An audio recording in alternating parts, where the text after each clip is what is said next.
wafanyikazi wapate pesa yao yote, wakulima wapate pesa yao yote, ndiposa Rai anaweza ingia Nzoia.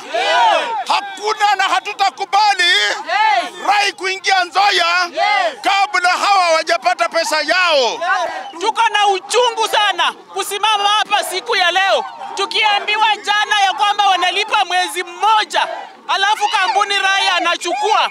Ni uchungu sana, tumeteseka. Siji politicians wetu mulienda wapi? Kama muko na kitu kwa mudambo ambayo mmekula jasho yetu, tafadhali mtuambie. Tumefanyia kampuni zaidi ya miaka 3 bila mshahara, alafu mnatuambia ya kwamba tunapata mwezi mmoja na tuende nyumbani. Hatutakubali.